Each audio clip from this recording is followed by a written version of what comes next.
அனைவருக்கும் வணக்கம். பீகார் சட்டமன்ற தேர்தல் முடிவுகள். டேய், முன்ன பின்ன பீகார் எங்க இருக்குதுன்னு கூட எங்களுக்கு இதுக்கு முன்னாடிலாம் தெரியாதா? ஆனா நேத்திலிருந்து பீகார் எலெக்ஷன் எல்லாரும் அதை பத்தியே பேசினுக்கிறாங்க. யாரோ நாங்களும் உட்காந்து லைவ்ல அதை எல்லாத்தையும் பார்த்து தொலைச்சிட்டோம்டா. ஆர்ஜேடினா என்ன, ஜேடியூனா என்ன அப்படிங்கிறதெல்லாம் நேத்து தாண்டா கண்டுபிடிச்சோம் அப்படின்னு பல பேர் உட்காந்துருக்கலாம். புரியுது. நம்மளும் அப்படிதாங்க. இந்த நேஷனல் நியூஸ் அது இதுன்னு ஃபாலோ பண்ண ஆரம்பிச்ச புதுசுலலாம் பார்த்தீங்கன்னா, ஒரு ஒரு அங்கே இருக்கக்கூடிய மாநில கட்சிகள் அது இதுன்னு கொஞ்சம் புரியாமல் இது யார், இது எந்த குரூப்பு அப்படின்னு சொல்லி பக்கத்தில் இருக்கிறவங்ககிட்ட கேட்டு நியூஸ் பார்த்த அனுபவங்கள் உண்டு. அப்படி இப்போ இருக்கக்கூடிய இளைஞர்கள் சில பேர் நேற்று அப்படி ஃபாலோ பண்ணியிருக்கலாம். அதில் எது புரிஞ்சோ இல்லையோ ஒன்று புரிஞ்சிச்சு. என்டிஏ பயங்கரமான வெற்றி, அதிரி புதிரி வெற்றி. என்னங்க அப்படி ஜெயிக்கிறாங்க அதுக்குன்ட்டு அநியாயத்துக்கு 203 243க்கு 203. இந்த பக்கம் பார்த்தீங்கன்னா இவங்க யார், ஆர்ஜேடி, அதுக்கப்புறம் நம்ம ராகுல் காந்தி ஹைட்ரஜன் பாம் இருக்குது என்கிட்ட, நான் எட்டு வந்து அப்படி போட்டேன்னா அப்படி வெடிக்கும் அப்படின்ட்டுலாம் வந்து பண்ணிட்டு இருந்தார் இல்லையா லைவு.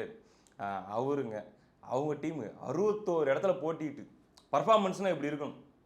61 இடத்துல போட்டிட்டு 6 இடத்துல ஜெயிச்சிருக்கிறாங்க. ஒரு சில பேர் 4ங்கிறாங்க. நான் செக் பண்ணி பார்த்ததில் 6ன்னு காட்டுது. 61க்கு 6, 10% கூட இல்லை. அதுலேயும் கூட ஒரு பாயிண்ட் குறையுது அவங்களுடைய அந்த ஸ்ட்ரைக் ரேட் அப்படிங்கிறது. என்னதாயா பண்ணுறீங்க, என்னையா வேலை பார்க்குறீங்க நீங்கள்? ஒரு காலத்தில் இந்தியாவை ஆண்ட கட்சி, இந்தியாவை தொடர்ந்து ஆண்ட கட்சி அப்படிங்கிற பெருமை வேற. நேற்று ஜவஹர்லால் நேரு அவர்களுடைய பர்த்டே வேற. நல்லா கொடுத்தீங்க பர்த்டே கிஃப்ட் உங்கள் தாத்தாவுக்கு அப்படிங்கிற மாதிரியான ஒரு பெருத்த வேலையை பார்த்து விட்டு போயிருக்காங்க காங்கிரஸுங்க. பார்த்தீங்கன்னா நேற்று ஃபுல்லாக பயங்கரமான ட்ரோல் மெட்டீரியல். யார்? காங்கிரஸ் தான். ஊரில் இருக்கிறவங்க பூரா இந்த எலெக்ஷனை ஃபாலோ பண்ணதும் பூரா என்ன தோத்துட்டாங்களா, அட விடுப்பா அவங்களும் தோக்கிறவங்க தான், அவங்க எந்த காலத்தில் ஜெயிப்பாங்க அப்படியே விட்டுரு அப்படிங்கிற மாதிரிலாம் போயிட்டு இருக்குதுங்க. இன்னொரு பக்கம் இதுக்கெல்லாம் காரணம் யார் தெரியுமா அப்படின்னு சொல்லி பலாருன்னு நம்பியார் ஒன்று போடுவார் வடிவேலுக்கு வின்னர் படத்தில். அந்த மாதிரி இப்படி ஒரு பரிதாப தோல்வி காரணம் யார் தெரியுமா? இவர் தான். இவருக்கு இதுதான் வேலை. ஆமாம், இவர் நேஷனல் லீடரையா? போன எலெக்ஷனில் மட்டும் கொஞ்சம் முன்ன பின்ன ஆயிருந்துச்சுன்னா பிரதமராக வேண்டியவர். இங்கே சிஎம் போஸ்ட் ரிசைன் பண்ணி அப்படியே அங்கே போய் பிரதமர் சீட்டில் உட்காந்துட்டு இங்கே சின்னவரை முதலமைச்சர் ஆகிற அளவுக்கு நாங்கள் பிளான் போட்டு வச்சுருந்தோம்யா. அப்படிப்பட்ட நேஷனல் லீடர் என்ன போஸ்ட்டுக்குன்னு எல்லாரும் ட்ரோல் பண்ணுறீங்க அப்படின்னு சொல்லி உடன்பிறப்புகள் டென்ஷன் ஆகலாம். இல்லை, ஆனால் ட்ரோல் பண்ணுறாங்க. என்னன்னா, ஒரு வண்டிங்க, ஒரு தள்ளுவண்டி மாதிரி ஒரு வண்டியில் போய் நின்றுக்கிட்டு இவங்க 3 பேரும் வரிசையாக நின்றுக்கிட்டு ஒரு போஸ்ட் கொடுத்தாங்கல்ல, அது எவ்வளோ பயங்கரமாக வைரல் ஆச்சு. இங்கெல்லாம் பயங்கரமான பில்டப்லாம் பண்ணாங்களே தமிழ்நாட்டில் உடன்பிறப்புகள், தேசிய அளவில் தாக்கத்தை ஏற்படுத்திகிட்டு இருக்கிறோம் அப்படின்ட்டு, திராவிட மாடலை பீகாருக்குள் புகுத்தி கொண்டிருக்கிறோம், பாய்ச்சி கொண்டிருக்கிறோம் அப்படின்ட்டு பாய்ச்சறாங்க பாருங்க. ஒரு பாய்ச்சு நம்மளால் போய் அங்கே பாய்ச்சிட்டு வந்தது தான். அதுக்கப்புறம் மோடி அவர்கள் போய் என்ன பண்ணார், அவர் பிரம்மாஸ்திரத்தை கையில் எடுத்துட்டார். ஆமாங்க, அவங்க ஒவ்வொரு மாநிலத்துக்கு போகும்போது அந்தந்த மாநில மக்களுடைய எமோஷனுக்கு ஏற்ற மாதிரி வேற ஒரு மாநிலத்தை வந்து போகிற போக்கில் காரணம் சொல்லிட்டு போயிடுவாங்க. இங்கே பொறுத்த வரைக்கும் தமிழர்களை அவர் தப்பாக பேசலை. ஆனால் திமுகவை அவர் என்ன சொல்லிட்டார் அப்படின்னா, இங்கேருந்து போகக்கூடிய தொழிலாளர்களை திமுக ரொம்ப கேவலமாக நடத்துது, ரொம்ப கேவலமாக பேசுது அப்படிங்கிற ஒரு விஷயத்த அவர் எடுத்துட்டார். ரொம்ப கேவலமாக நடத்துதா அப்படின்னா நமக்கு தெரிஞ்சு தமிழ்நாட்டில் வந்து யாரும் அப்படி ரொம்ப கேவலமாக நடத்துகிற மாதிரி தெரியலைங்க. ஆனால் கேவலமாக பேசியிருக்காங்களான்னா பேசியிருக்காங்க. நமக்கே தெரியாது இவங்க பேசினாங்க அப்படின்ட்டு. ஆனால் இவங்க பேசின பல வீடியோக்கள் அதுக்கப்புறமா பயங்கரமாக வைரல் ஆக ஆரம்பிக்குது. என்னடா அது அங்கிள் ஹிந்தியில் பேசுறாரு அப்படின்னு பார்த்தா நம்ம டிரான்ஸ்லேஷன் பண்ணியிருக்காங்க. அங்கே இருக்கக்கூடிய ஆட்கள் அதை வந்து ஹிந்திலேயோ பீகாரிலேயோ டிரான்ஸ்லேஷன் பண்ணி ஃபுல் சர்க்குலேஷன். எங்கே அங்கே இருக்கிற லோக்கல் மக்கள்கிட்ட எல்லாரும் என்னது நம்மளை பற்றி இவ்வளோ கேவலமாக பேசியிருக்காங்களா, இந்த ஆள் யார், இவர் தாங்க தயாநிதி மாறன், ஏன்னா நம்மளை பற்றி இவ்வளோ அசிங்கமாக பேசியிருக்காப்புல. இன்னும் இவங்க லோக்கல் லீடர்ஸ்லேருந்து சிவாஜி கிருஷ்ணமூர்த்தி வரைக்கும் பேசின பேச்சுகள் எல்லாத்தையும் அங்கே ஃபுல் ரொட்டேஷனில் விட்டாங்க. அது போய் பார்த்து பார்த்து பார்த்து அத்தனை பேருக்கு பிபி எகிரி போச்சு. இவங்களோட கூட்டாளி யாரு? இந்த ராகுல் காந்தி தான். அப்போ இவங்களை அடித்தா தாண்டா அங்கே வலிக்கும், இங்கே அடித்தா தாண்டா அங்கே வலிக்கும்ன்ட்டு அவர் ராகுல் நினச்சப்பா, டே இங்கே அடித்தா இங்கே தாண்டா வலிக்கும், அங்கே எப்படா வலிக்கும், சிரிக்கிறாங்க பாடுறா அப்படின்னு நினச்சிருப்பாரு. போட்டு பொழந்துட்டாங்க. 6 சீட்டு, எம்பாரசிங் டிஃபிட், அசிங்கமான ஒரு அவமானகரமான ஒரு தோல்வி, தோத்துவிட்டாங்க. அப்பா அங்குசாமி அங்குராசா பெரிய வேலை பார்த்து விட்டப்பா அப்படிங்கிற மாதிரி நம்மளால பார்த்துட்டு வந்துட்டாருங்க. ஆமாம், நேற்று அது ரிசல்ட் போயிட்டு இருக்குது. நம்மளால் அப்படி கிருக்குன்னு எங்கேயும் நடந்து போயிட்டு இருக்காரு. மைக்கு கொண்டு போய் குறுக்க நீட்டுறாங்க. பீகார் தேர்தல் ரிசல்ட் வரட்டும், முடிவுகள் வரட்டும் அப்படின்னு சொல்லிட்டு எஸ்கே போயிட்டாரு. இப்போ போய் கேளுங்க, சொல்லுவாங்க எஸ்ஐஆர் அப்படின்னு சொல்லி அவங்க கொண்டு வருவாங்க. சரி ரைட்டு இருக்கட்டும். இப்படி அதாவது அமித்ஷா அவர்கள் கணிச்சது அதுக்கு முன்னாடி பல்வேறு அரசியல் திறனாய்வாளர்கள் அல்லது வியூக வகுப்பாளர்கள் இந்த சர்வே எடுக்கிறவங்களுடைய கணிப்பெல்லாம் கூட 130லிருந்து ஒரு 150 155 வரைக்கும் இந்த NDA alliance NDA JDU alliance ஜெயிக்கும் அப்படிங்கிற மாதிரி தான் கணிப்பு இருந்துச்சு. ஆனால் அமித்ஷா அவர்கள் சொன்னார் அந்த டைமில் 160க்கு மேலே ஜெயிப்போம் அப்படின்ட்டு. பாருங்க, இவங்க எல்லாருடைய கணிப்பையும் உடைச்சி, பொதுவாக கட்சிகள் அவங்க ஜெயிக்கிறதுக்கு அவங்க மைண்டில் இருக்கிற எஸ்டிமேட்டட் நம்பரை விட அதிகமான நம்பரை ஹைப் பண்ணி சொல்லுவாங்க, ஒரு உற்சாகம் ஏற்படுத்துறதுக்காக. 200 சீட்டில் ஜெயிப்போம், 210 சீட்டில் ஜெயிப்போம், 180 சீட்டில் ஜெயிப்போன்ட்டு. 2011 கூட ஐயா ஸ்டாலின் சொன்னார் 200 சீட்டில் ஜெயிப்போன்ட்டு. 23 தான் ஜெயிச்சாங்க, அதை விடுங்க. அப்போ ஜெயிக்க வாய்ப்பு இருக்கிற நம்பரை விட அதிகமான நம்பர்களை சொல்றது உற்சாகப்படுத்துறதுக்காக. ஆனால் அமித்ஷா அவர்கள் 160ன்னு சொல்றாரு, 203 ஜெயிக்கிறாங்க. அப்படி ஒரு வெற்றி, அப்படி ஒரு பரிதாபகரமான தோல்வி. எதிரில் இருக்கிறவங்க ஒரு 60ஆச்சும் ஜெயிப்பாங்கயான்னு பார்த்தா 33 34 இவ்வளோத்தான் அப்படின்னு சொல்லி அவங்கள உட்கார வச்சுட்டாங்க. இப்போ இந்த ரிசல்ட் வந்துருச்சு. இந்த ரிசல்ட் என்ன மாதிரியான தாக்கத்தை இந்தியா முழுக்க ஏற்படுத்தியிருக்குது அப்படிங்கிறத பார்க்க வேண்டியது தான் மிக முக்கியமான ஒரு கட்டம். இந்த ரிசல்ட்டால் யாரெல்லாம் மகிழ்ச்சி அடைஞ்சிருக்காங்க, யாரெல்லாம் அதிர்ச்சி அடைஞ்சிருக்காங்க, யாரெல்லாம் ஏமாற்றம் அடைஞ்சிருக்காங்க அப்படிங்கிறத பார்க்க வேண்டியது ரொம்ப ரொம்ப முக்கியமான விஷயம். இந்த ஒரு ரிசல்ட்டால் பயங்கரமாக அதிர்ச்சி அடைஞ்சு உறைஞ்சி நிற்கிறது யாராக இருப்பாங்கன்னா கண்டிப்பாக காங்கிரஸாக தான் இருப்பாங்க. ஏன்னா 20ஆச்சும் ஜெயிச்சிருக்கணும்ல 61க்கு, இது என்ன 6 அப்படின்னும் போது இப்போ எல்லாத்தையுமே அவங்க அனலைஸ் பண்ண ஆரம்பிப்பாங்க. என்ன காரணத்துக்காக நம்ம இவ்வளோ கேவலமாக தோக்குறோம். ஒன்று கிரவுண்ட் லெவல் ஒர்க்கு, அது போக வந்து பார்த்திங்கன்னா நம்ம ஆட்கள் களத்தில் எப்படி வேலை செஞ்சாங்க, இதெல்லாம் நம்முடைய பிரச்சாரம் பண்ணக்கூடிய ஸ்டைலு, நம்ம எடுத்துகிட்டு போகிற ஸ்டைலு அப்படிங்கிறதெல்லாமே இவங்க ஒரு பக்கம் அனலைஸ் பண்ணாலும் இந்த திமுகவால் நமக்கு ரொம்ப பெரிய டேமேஜ் ஏற்படுதோ. இப்போ 2 விஷயங்க.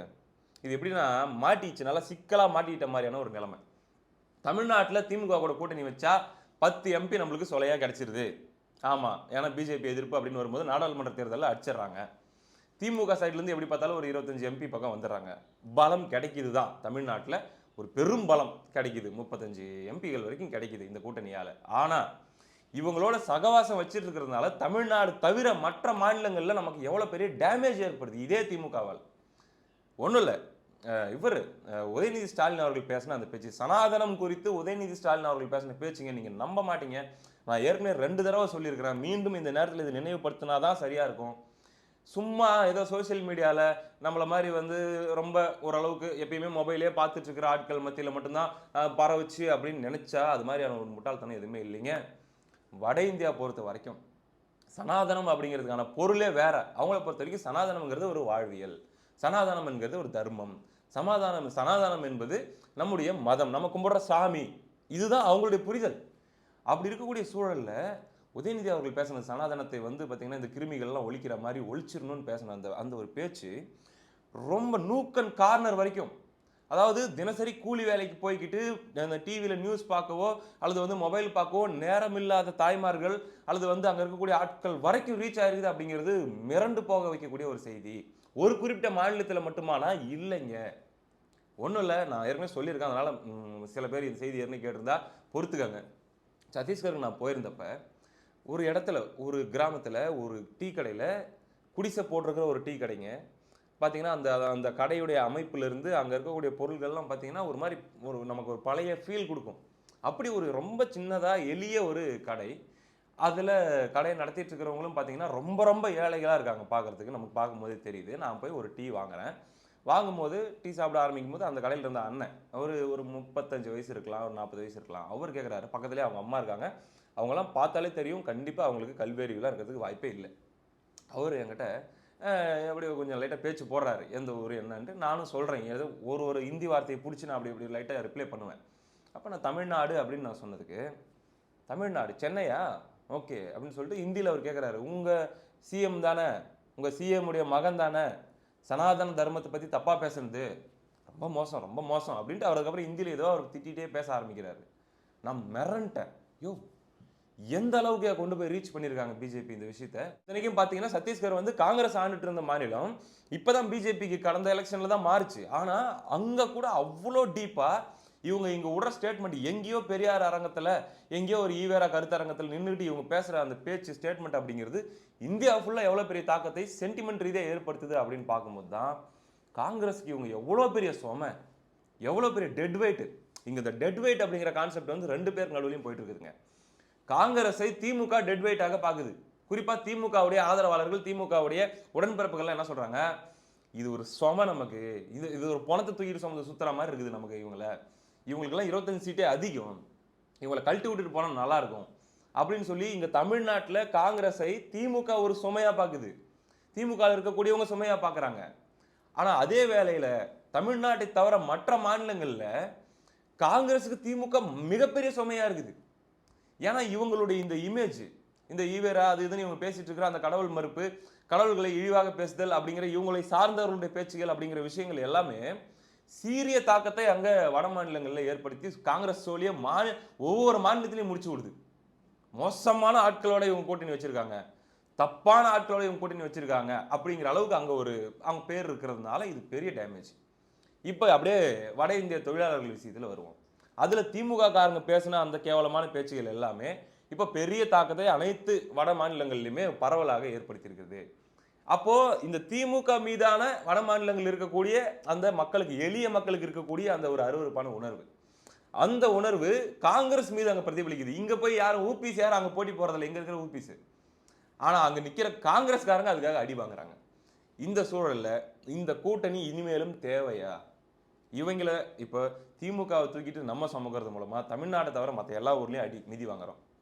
காங்கிரஸை தூக்கிட்டு சுமக்கிறது மூலமா அளவுக்கு அதிகமான சீட்டை இவங்களுக்கு கொடுத்தோம்னா தமிழ்நாட்டில் நாம மிதி வாங்குவோம் அப்படின்னு சொல்லி 2 பேரும் யோசிச்சுட்டு இருக்கிற நேரத்தில் ஆல்டர்னேட்டிவா யோசிக்க வேண்டிய இடத்துக்கு 2 பேருக்குமே வந்திருக்காங்க. ஆனா பார்கெனிங் பவர் இதுல காங்கிரஸுக்கு பயங்கரமா, அதாவது சரமாரியா குறைஞ்சிருக்குது அப்படிங்கிறது உண்மை. இது என்ன மாதிரி அடுத்த கட்டத்தை இது கொண்டு போக போகுது?